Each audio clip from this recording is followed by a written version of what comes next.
I'm going to talk now about how you can prove your asylum case to prove that you are entitled to refugee status.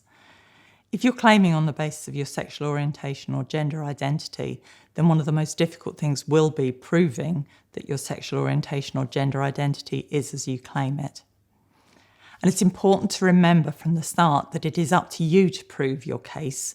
It's not up to the Home Office to gather evidence to prove or disprove your case for you.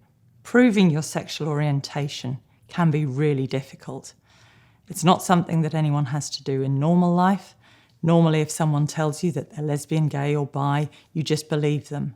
And so the immigration officer or official who listens to your story may think that you're lying to them about your sexual orientation or gender identity. So how do you prove your sexual orientation? Well, the key thing is that there is no one way, there is no right way. There is no particular piece of evidence that will prove it for certain.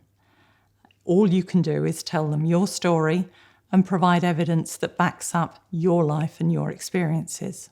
I'm going to talk a bit about the evidence that you don't need.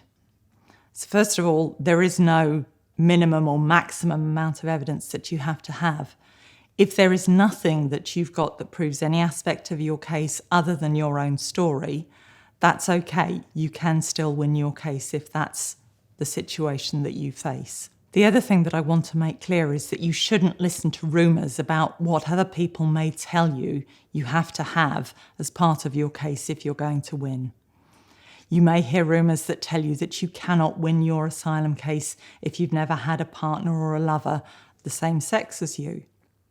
Or you may be told that you have to be on online dating apps in order to prove your sexual orientation. None of that is true. You have those things if that's part of your life, but not if it's not part of your life. One of the most important things is that you don't fake your asylum claim. That means don't give them evidence that isn't true, and don't try and pretend a life that isn't really yours. So what are other things that you don't need to have in your case? You don't need to have past partners. You don't need to have had sexual experiences in order to win your case. Your case is about your sexual orientation, not just about who you have or have not had sex with. The other thing that people might tell you is that you have to say that something really bad has happened to you in the past. Again, that's not true. If something bad has happened to you, then that's obviously important and relevant.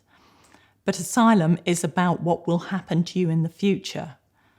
And so the fact that nothing bad has happened so far doesn't mean that nothing bad can ever happen in future. There is no medical or psychiatric evidence that can prove someone's sexual orientation.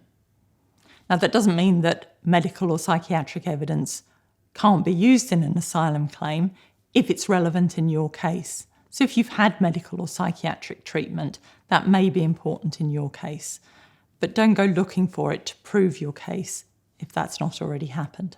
It's not necessary for you to give the Home Office sexually explicit video or photograph recordings. The Home Office won't look at those. And anyway, simply videoing sexual activity doesn't prove your sexual orientation. If you do have existing videos or photographs that are just part of your life to date, then you can give those to the Home Office just to prove that they exist. But they won't look at the content.